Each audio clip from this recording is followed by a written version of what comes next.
Hello everyone, hey, welcome to the channel. I'm Daryl Tallis, and today we're trading in the RV and the open road for the open water and our first motor yacht cruise. And today we're going to do a little comparison between RV life and motor yacht life and look at some of the similarities and some of the differences.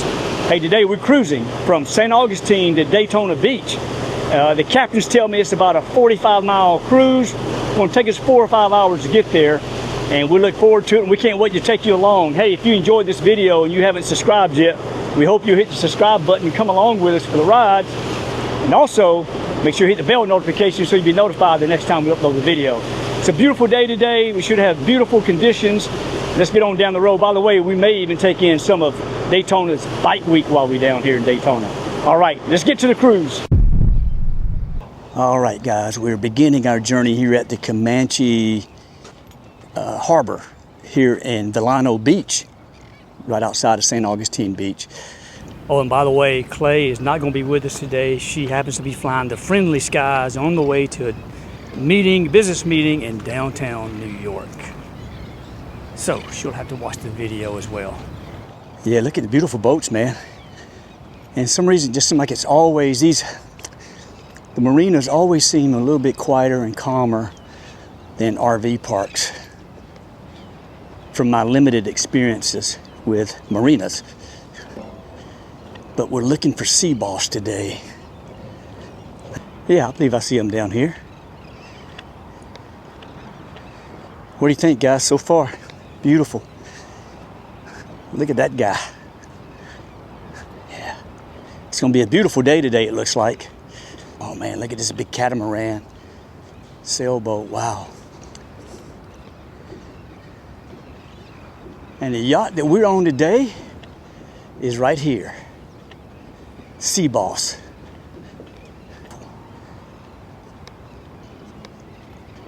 Good Lord, that's beautiful.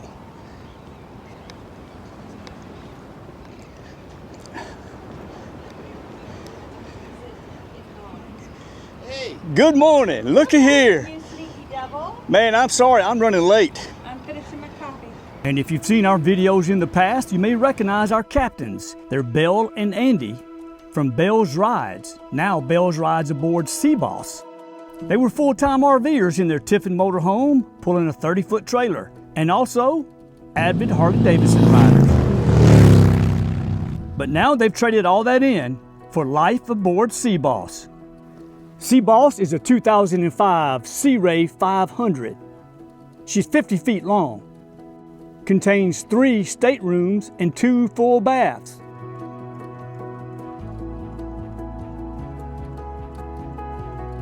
And she's powered by 2 QSM 11 Cummins diesel engines, featuring 670 horsepower each. Want to know where Sea Boss gets its name from? This guy coming right here. Meet Boss, who's excited to go for a motor yacht cruise. Hey boy, hey sunshine, hey sunshine, hey boy, hey. Hi, baby. Are you all done? Make sure you turn it off. And just like with RVing, motor yachts have the capacity to be connected to shore power, or they can run on a generator while being self-contained, anchored out somewhere. This blower I'm hearing, is that for clear out the engine compartment? It's for the engine compartment. So the RV, Yeah, I got a power reel, yeah. it's coils around in this big barrel down there. Oh, okay. Yeah, mate, they're clear. All right. Are we ready to get the show on the road? Are we up and running? Yeah. Down below, Andy already has the generator running, and now it's time to fire up engine number 1. Now engine number 2.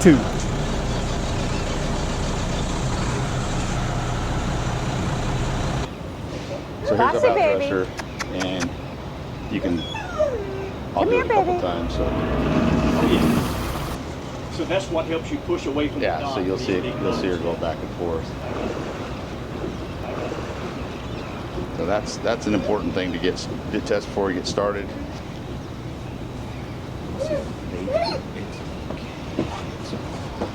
What's up? My mommy's not there. It's a little nerve-wracking, just so you know.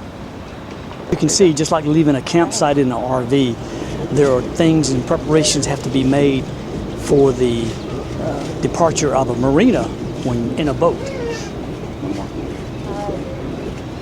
getting on now. 5 feet.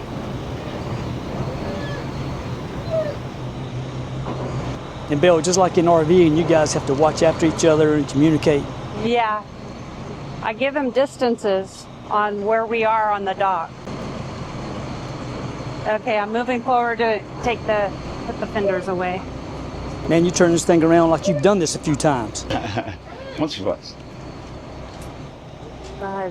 Tide is still coming in, I believe. Yeah. Yeah, it's not 9 o'clock yet. High tide's at 9:20, I think. Good morning. Power up the electronics. Yeah, so we use the headsets a lot. We didn't have them at first. Just like RVing, there's a towel right there that explains all of it. I'm sorry for what I said while docking the boat. Oof. These suckers are heavy. Lay down.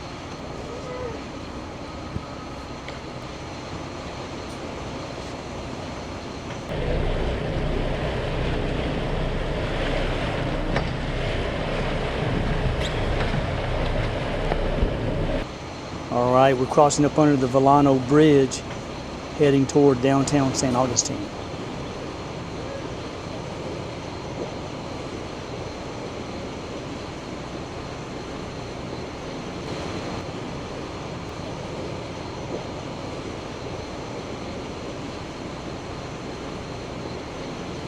So this is the look, Andy, from the captain's view, right?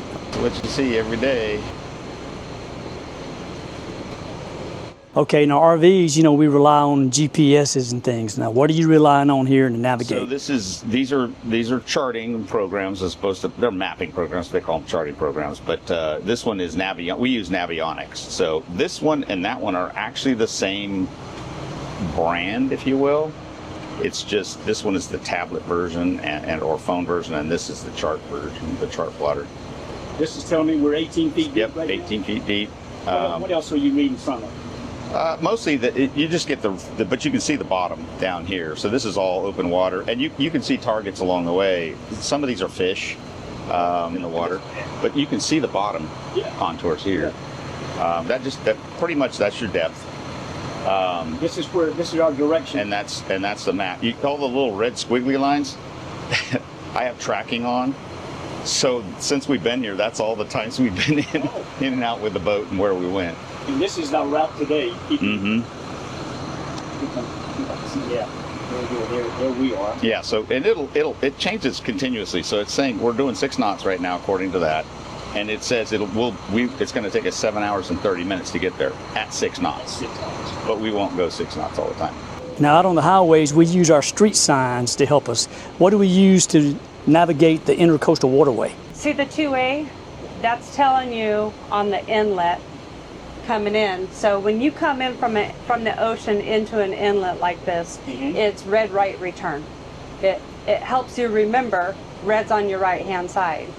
Now once you're in the ICW, if you're coming from New Jersey going all the way around to Texas, which is what the ICW does, even though that we are not red right return, it kind of is because you're returning to Texas. So the red will always be on your right. It's pretty simple. The red right return is somebody, I don't know who made that up a million years ago. Remember. But that's from the ocean. So the ICW is a little different only because when you're returning from the upper East Coast to Texas, it's red right return. But if you're coming from Texas this way, everything's always going to be on your the green's always going to be on your right because you're going technically back out. Look at that cool tug. That is a neat boat. In boating on the ICW, you definitely see the same boats and the same people regularly. And we used to be RV nerds, now we're boat nerds. So we're like, hey, I remember that boat, or we saw that, and sometimes we meet the people. And you know, we'll have talked to them regularly, so we'll see them, and you know, obviously we'll just honk and wave sometimes. But Bridge Alliance, Sea Boss, over.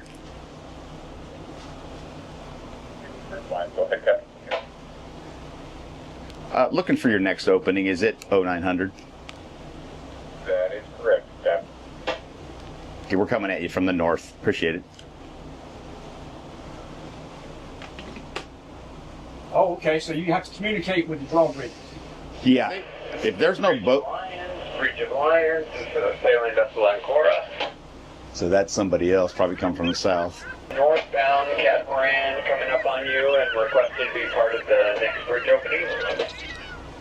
All right, so we gotta back off a little bit because we have 7 minutes for him to open that bridge. So If you get here early, you just have to tread water, basically. exactly. Right there, you can see all of the pelicans and seagulls and other birds following that fishing boat.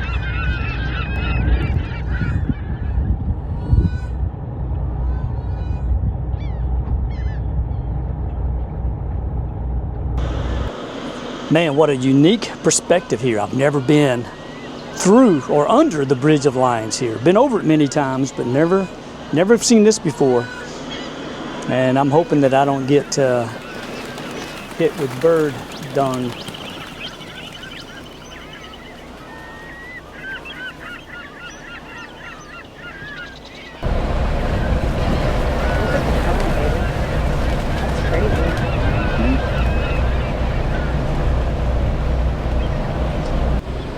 Look at that big boat. You're right.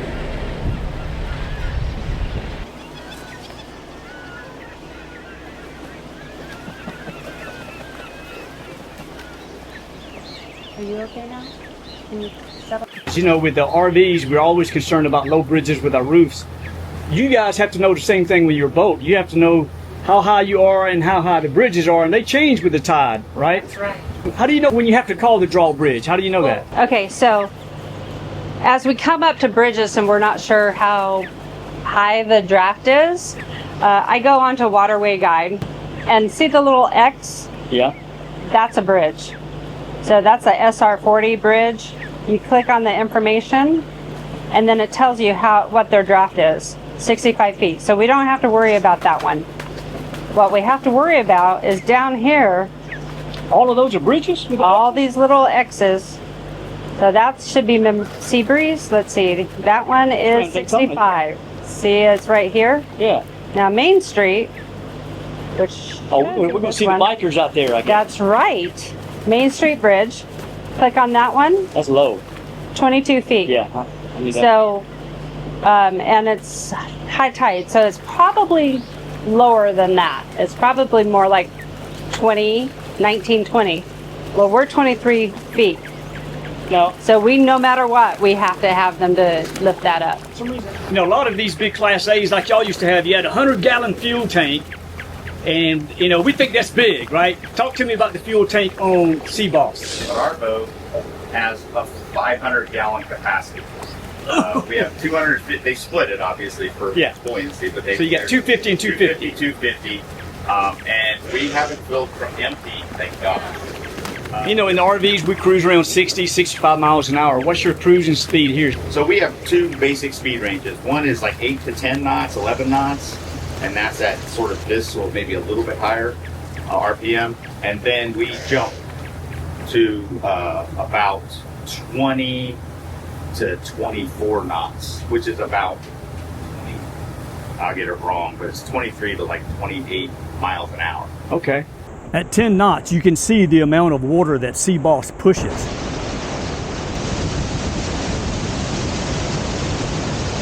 But as Andy accelerates the over 1,300 combined horsepower engines, she lifts up and gets on plane.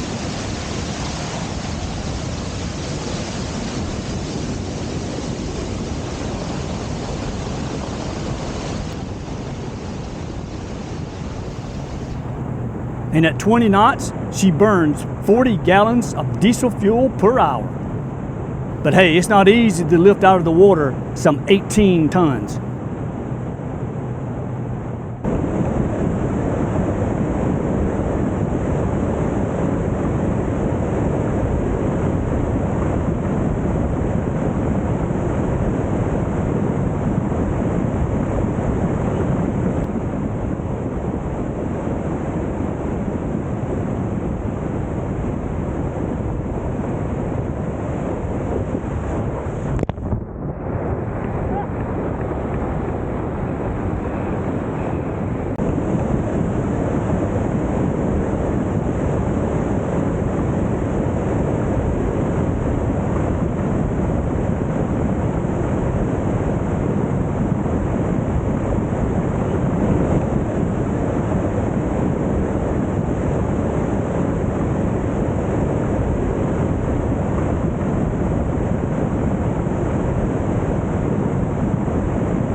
Okay, I want to come inside the galley and I want to show you what it looks like from the inside when you're rolling.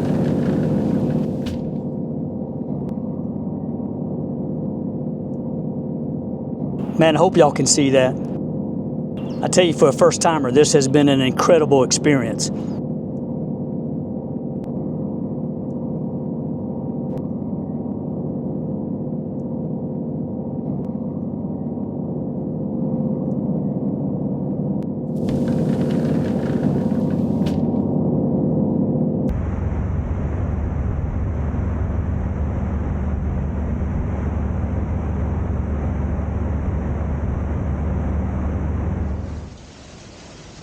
Okay, we're slowing back down now. We're gonna see if we can get Bill to show us the inside of this beautiful boat. Hi, Bill, you wanna show us the inside? Oh, check out that sailboat, it's nice. All right, so this is the salon area here. It's really comfy, actually. Yeah, and there's storage underneath. Underneath all the cushions, there's storage on both sides. This used to be a pull-out bed, but we took it out, so we have more storage. And new TV, all of that stuff. Right there with some surround sound. I love these windows, Bill, how you can see, you know. Yeah. Man, it's got to be nice sitting inside marinas. So in the marina, it's usually on one side or the other. We have to put the shades, turn it down, because it gets really warm up here. Yeah. They get new, yeah. So this dinette is cool. It's also my office. But what I like about it is this table comes out. Oh, yeah. So you could actually make it like a seating area if you're entertaining. I put it right there, and then I have my laptop, and I use this as my office area. Yeah, I see you. And this is called the galley. This is the galley. And so these are usually right here. And it's just my spice rack and my canister. And I just put them inside the stove surround. This is always here so that it doesn't fly off. And then same with this. Same with that. Be sitting out. You got it packed for traveling like we do. Yes, like we do in the RV. Yeah. And we're currently underway. And make sure that the buttons are all snapped. See, it's just like in the RV. Oh, all right, yeah. So it's very similar. Yeah, refrigerator and freezer. Yeah, so this is my freezers. Freezer? Wow, nice. And you can put a ton of food in there. And then our fridge. Yeah. And both of those are fridge and both of those are freezers. And then this is drawers. Yeah, yeah. This is brand new because the old one was 20 years old. But the cool thing about this one is it's a convection, an air fryer, and a combo, and a microwave. So it's 4 things in one unit, and it was like $200. So it's awesome. Okay, we're coming into, I know you're going to show us this, but what is this coming in? So this is just 3 steps down,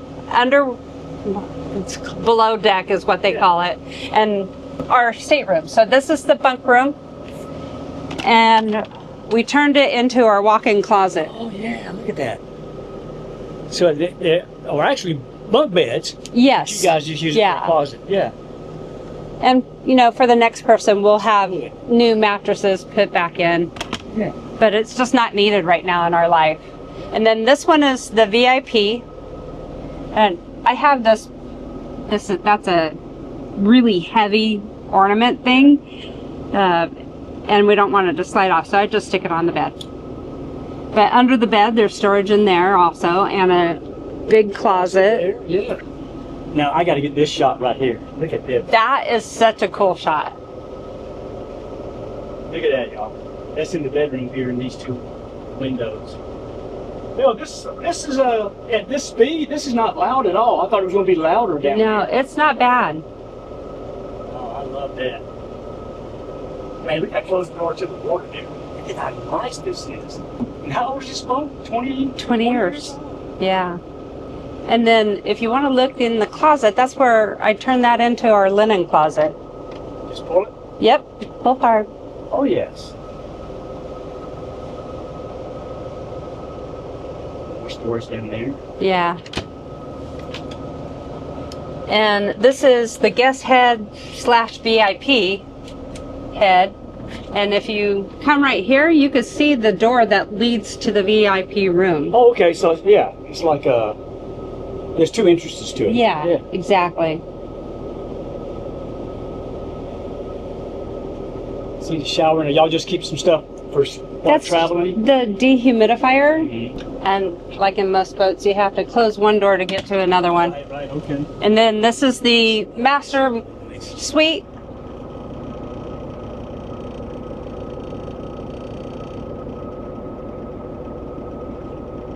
Man, and you have those little portholes as well. Where, Yeah, you know, they're not as, they're really tinted, so you don't get as much of a view, but it's nice. You got closet space here. Yes. Closet space there. If you wonder where all the stuff that Clayke gives me goes, it's in there. That's Right my beauty closet. Oh, okay. Yeah. Yes. And that's Andy's closet over there. This is kind of nice. What happened? Nothing. We just went under the bridge. Oh, okay. It's shadow. I just noticed how dark it got. What happened? And boom, Oh, I it's get it back. now, yeah. And then this TV is right there. Yeah, this is the master suite or the master head.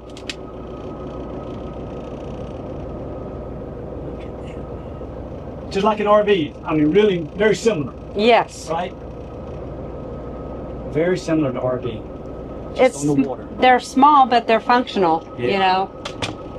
This is where Andy and I have been in there at the same time. It's a little tight.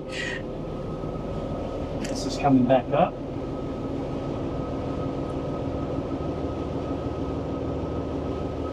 Absolutely gorgeous. I wanna You want to show me something here? Yes. This is one of my favorite things about the boat because, as you know, small homes, tiny homes, they have very little storage. Yeah. So this, we call it the basement.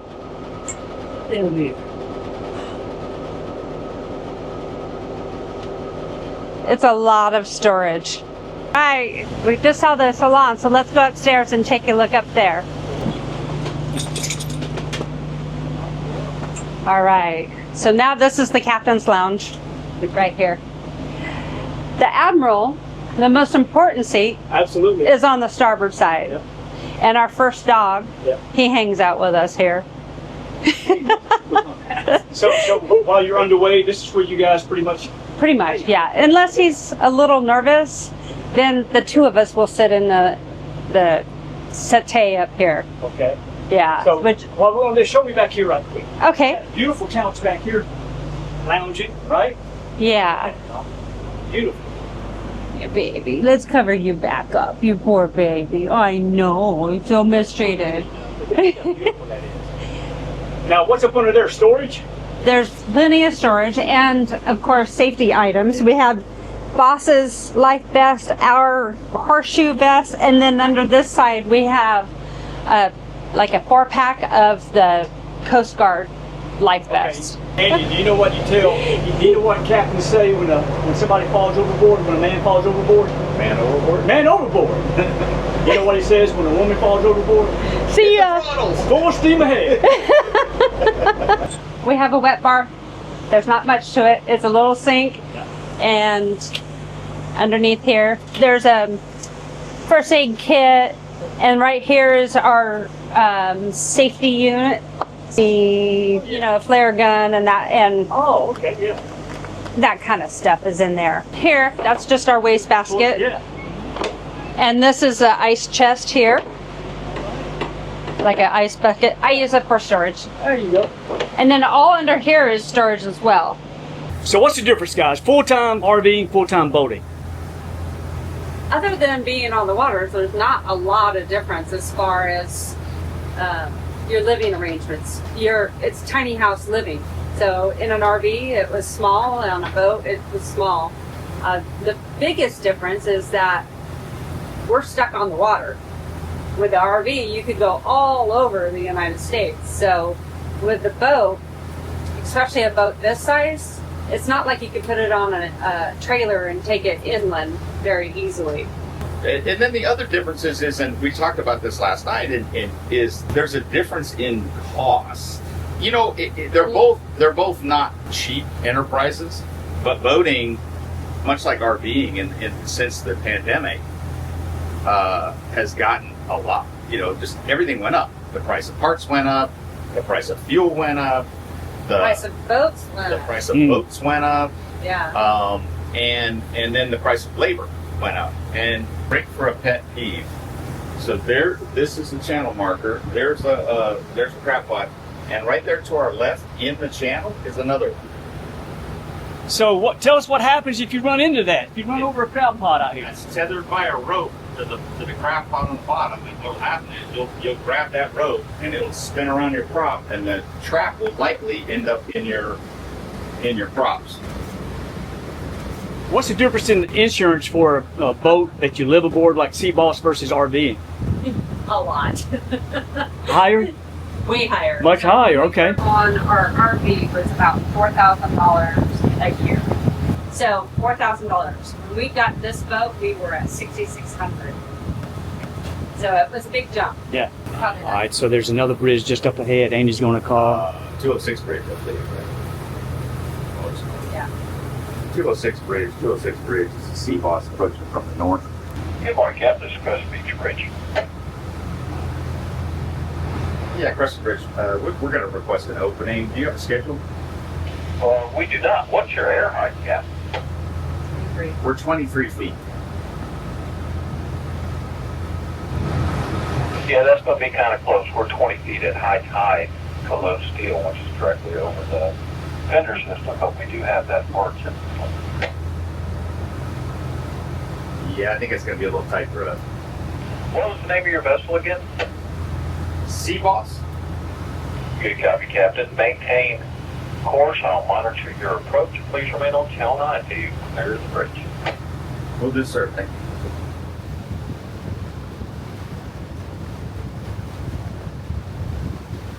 There it goes.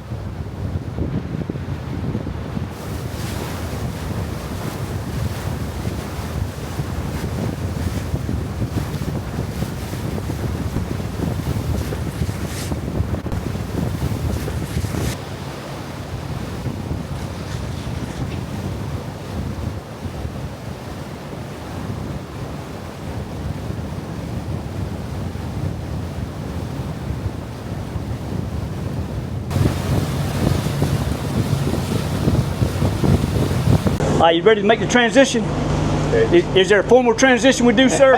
No, we don't do any handshakes. Sir. Oh, okay. All right. What do you get next one, babe? Keep Wow. it right there in the middle. Man, this is a different, all of a sudden I feel the responsibility of this darn thing. Holy cow. Different perspective. Yes. Man. See, if I had this, I'd have to go practice somewhere. I don't even know where. To get close to people, you know, to learn all that. Yeah, the wheel here, it was like, oh, I'm learn all over again. So how sensitive is just pretty sensitive, isn't it? Yeah. Could be this big. Yeah. So and when you're going, like I said, when you're going slower, not as much water running past the rudders. Yeah. You tend to go through the water like this because of that. Yeah. You're always continually correcting. adjusting. You were doing before is the 20 to 24, 5.8. Yeah. So. For a track, so go to the left a little bit. Okay. See that little dotted line in the middle? Yeah, that's and where the little boat figure kind of lags a little bit, so do it in increments and then you'll get over there. But yeah, it's pretty shallow here for 5'8". Wow, it made me nervous. Yeah, so for those of you watching, I'm actually looking at this map because we were in 5 feet of water. Now we're in 7 feet. I'm feeling a little bit better. Andy directed me here. This thing sort of helps you. That little checkered line is where we want to be, right there, and we are at this moment. And we're only still 6 feet. Man, my legs are shaking. Well, if it makes you feel any better, there's a 2 foot buffer on that, so it's actually 9 feet from the bottom of the boat down.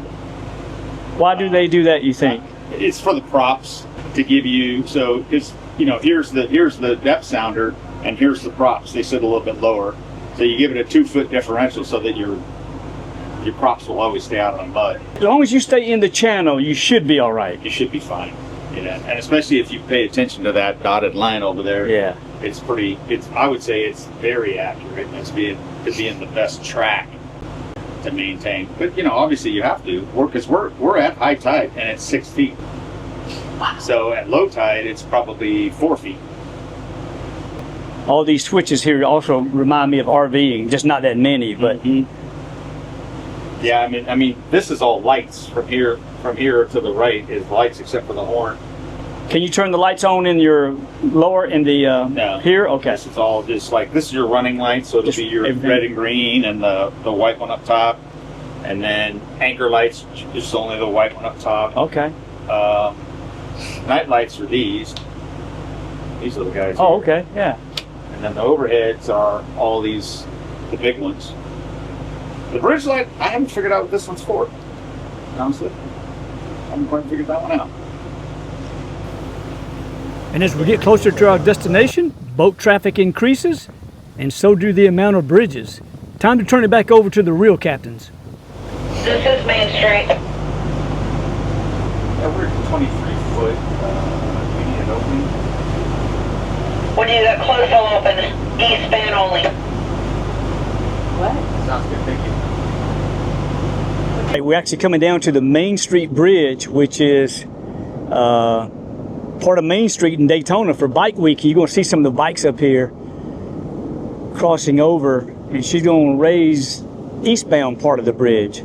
So we'll see how this goes. In other words, it sounds like she won't raise both sides of the drawbridge, but nonetheless, let's check it out. You know, of all the years I've been coming to Bike Week, we have never hit this bridge with it up. We've never been stopped because of the drawbridge. East side of the bridge is going up, and we got to squeeze through there.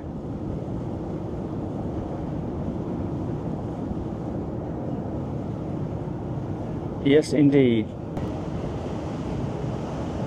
And there's the part of the bridge that didn't go up. That's all. Belle is getting ready now. She's going to start putting the tenders out because we'll be docking here in just a few minutes. And this is just part of their protocol.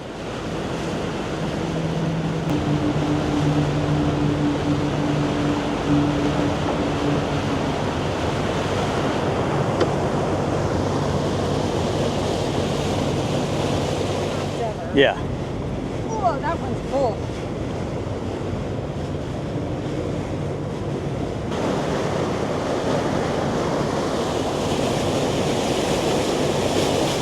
What are you doing, shortening it or adjusting it? I'm just moving it right off the hook over there. Oh, okay. Okay, so you put those big ones out and those. I do. I'm going to put this on the back corner Yeah? because he'll probably have to pivot in on it. Got you. Yeah.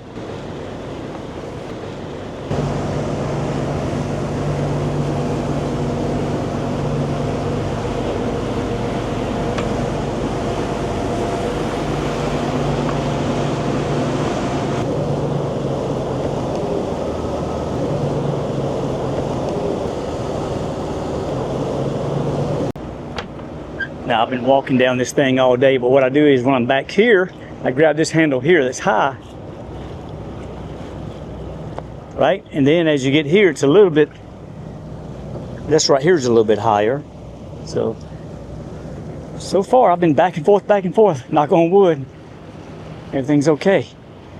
We actually are very close to the Halifax Marina, which is where Andy and Belle are going to fuel up their vessel. And while they're there, they're going to actually pump out the black tank and the gray tank.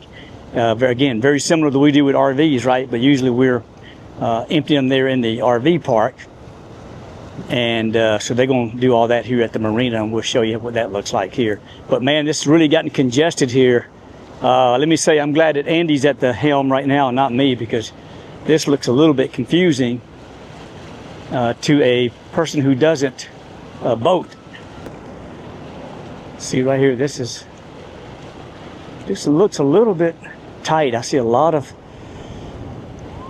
things in the water here. I'm not sure what that stands for. Andy, you going in here? Oh, wow.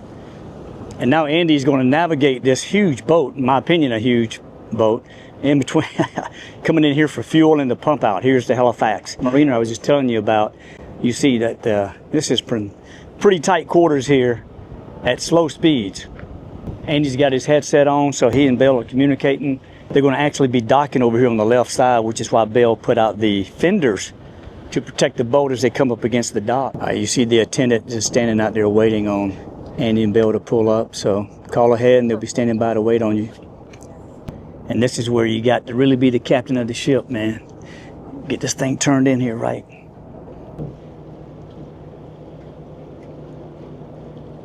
See the boss up there? Yeah, no, I'm the boss. I meant The dog? The dog is the boss. well, that's what I thought. See? I got in trouble. Unbelievable. Ready? Yeah. Yeah. So confused.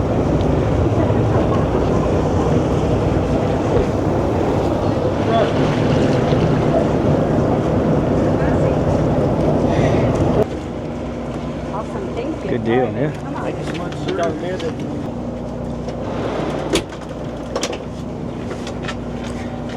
All right, so y'all saw Andy maneuver this big boat in here for fuel.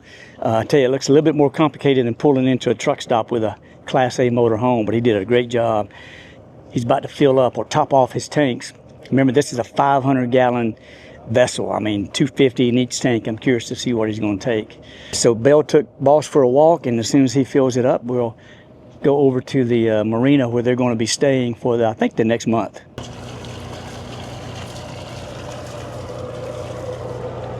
Hey, man, I want to tell you did a pretty good job coming in. There's a few pointers I'll give you later how to make it a little bit smoother next time.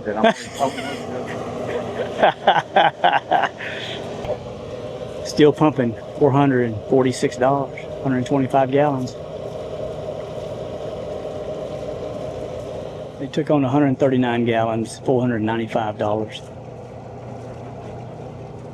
He's done with the fuel. Now they're just pulling the boat up to where you see that hose way up there.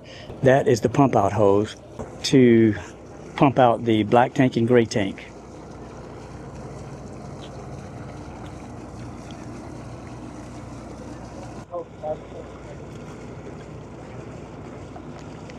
There you go.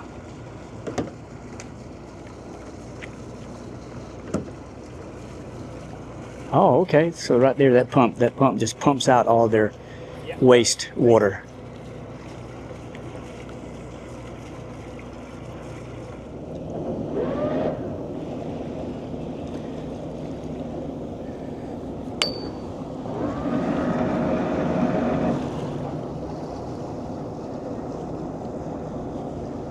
All right, that was easy. Well, it looked easy. You see right here how careful Andy's being, and you think, well, hey, why don't we just cut across right there? But you probably run aground over there, so you have to stay right here in this channel between the channel markers where it's deeper.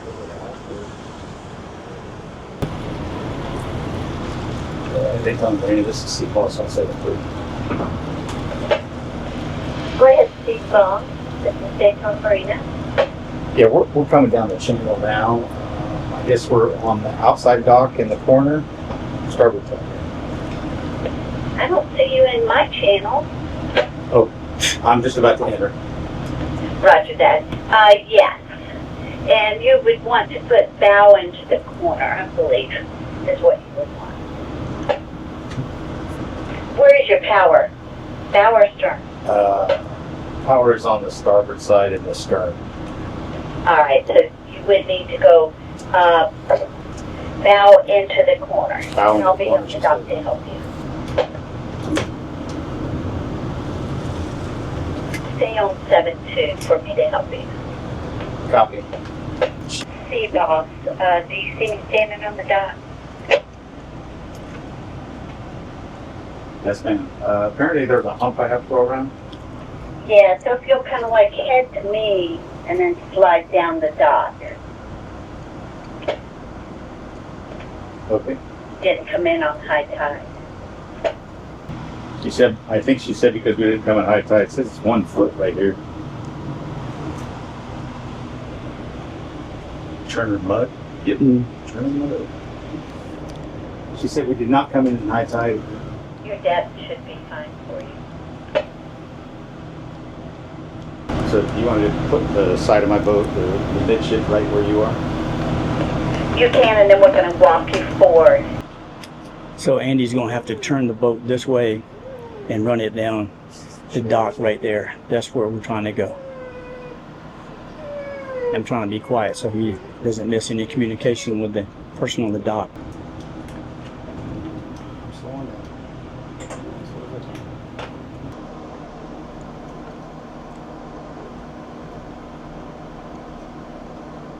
You can see right here, this is a non-floating dock, which is, I can only imagine, is not what you would want, because on low tide, your boat's going to be a lot lower to the dock. You may have to jump on and off versus a dock that floats. You know, it rises with the tide and as your boat rises. So I'm sure this is not one of their favorite docks, but it'll work.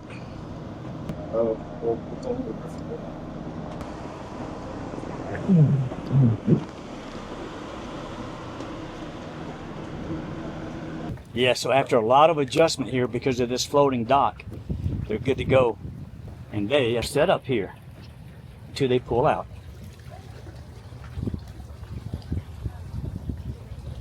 We just made it to Daytona Marina. We've been about 45 miles here on Sea Boss, 4.5, 5-hour cruise. And it's been a wonderful time. I just want to thank Belle and Andy for allowing me to tag along and learn some things here aboard Sea Boss. So thank you guys for the journey. It's been a great day. Yeah, we had a great day. It was great on the water. Our buddy over here at Halifax Marina was super friendly, super helpful. Yeah. And then some maybe a little minor malfunctions here getting docked up because it's our first fixed dock. And Our very first we had fixed to dock. learn a few things. We're still going to learn some stuff. But other than that, it's been a beautiful day, and we're so glad to have Daryl come along with us. It's We been a lot sure of fun. appreciate you coming along. Oh, yeah. We had so much fun.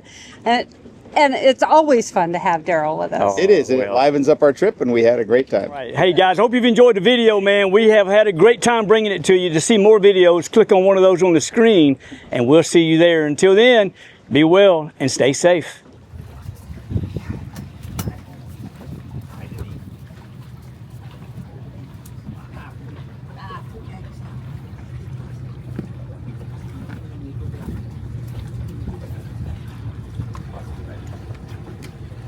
Perfect.